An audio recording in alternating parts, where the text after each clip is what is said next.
On parle maintenant de ce livre, Lettres d'amour et de guerre, signé Pavlo et Victoria Matjuša. Ce livre raconte les correspondances entre un couple séparé par la guerre en Ukraine, parce que le mari, Pavlo, a fait le choix d'aller combattre contre les Russes et a laissé son épouse, Victoria, traductrice, et leurs 4 enfants en sécurité en France. Pour en parler, Victoria Matjuša, l'épouse, et notre consoeur Doan Buie, la voix off de cette correspondance. Bonjour à toutes les deux. Bonjour. Bonjour. Victoria, à l'ère du numérique, pourquoi avoir privilégié le choix de cette lettre classique ? Nous avons déjà échangé des lettres en 2003. C'était très romantique. Et maintenant, quand on échange très souvent des textos, de courts appels, tu n'as pas la chance de s'exprimer tout ce que tu sens dans ces courts textos. C'est pourquoi les lettres, c'est une solution pour parler des choses plus importantes et peut-être plus difficiles à parler. Oui, plus intime aussi. Et plus intime, bien sûr. Vous, Doan Buie, vous êtes reporter de guerre, prix Albert Londres 2013. Vos parents ont eux aussi connu la guerre au Vietnam.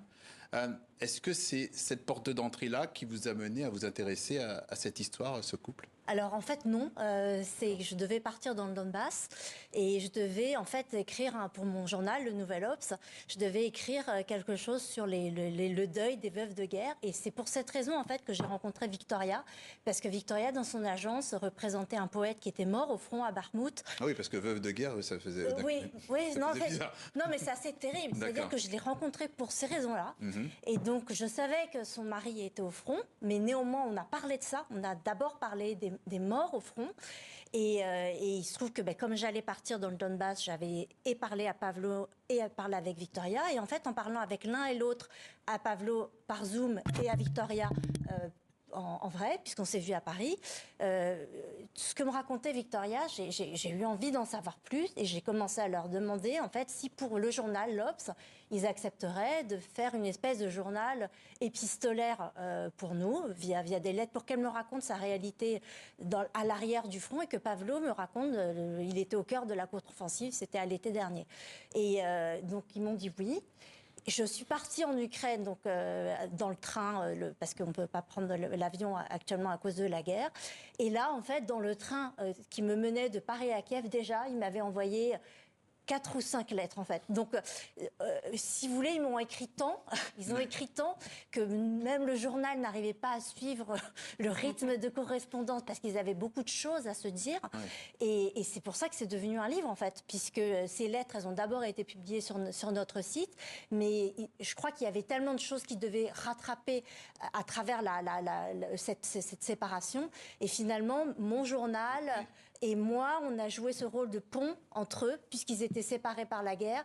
Et ce que j'ai trouvé très beau, et puis c'est rare en fait qu'en tant que journaliste, on soit dans cette position, j'étais cette espèce de messager. C'est là que vous avez trouvé votre place, être le messager entre les deux. J'étais le messager entre deux.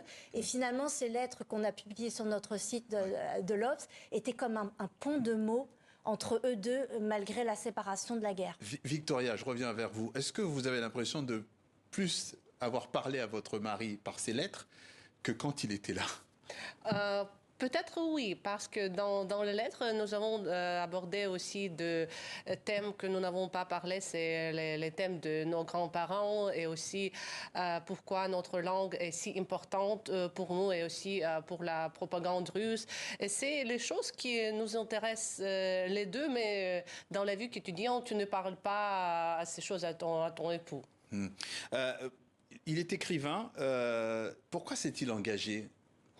Je pense que, comme un écrivain, il comprend très bien qu'il n'y a pas une autre voie, une autre route, parce que si l'Ukrainien ne défendra pas l'Ukraine, les autres pays, selon... il faut donner l'exemple, en fait. Oui, il faut donner l'exemple, et aussi je pense que c'est son sens de la future pour nos enfants, avoir une ville où... Donc il se bat pour vos enfants aussi. Pour nos enfants, pour avoir une place à revenir. Oui.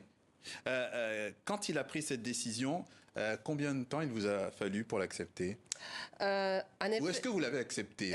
En effet, c'est le 24 février 2022. J'ai déjà un pressentiment qu'il va prendre cette décision. Et au niveau intellectuel, j'ai les soutenu. Et il m'a promis qu'il va revenir dans un an. Et il a promis aux enfants qu'il va revenir 2 ou 3 mois. Mais au niveau émotionnel, quand j'ai resté seule avec les enfants à Paris, c'était plus dur à accepter cette décision. Et après un an, c'était même plus dur d'accepter qu'il prend le risque chaque jour. Et c'est pourquoi je décidais de faire une pression sur lui. C'était aussi quand même, c'était un petit peu votre... C'était une demande de divorce, je précise. Oui. Et quand je suis rentrée dans leur histoire, il y avait cette tension en fait dans le couple, parce qu'évidemment la guerre, ça veut dire ça aussi, ça veut dire la séparation. Forcément, il y avait Victoria donc avait menacé de divorcer pour Pavlo revienne. Et et ces lettres en fait, ça a été aussi une façon pour vous de vous retrouver. On le voit aussi, hein, là, cette séquence est intéressante. Vous lui parlez de sa convocation au tribunal, et puis lui il s'en sort avec une sorte de pirouette. Même si nous divorçons, restons amants alors. Oui. C'est quand même assez...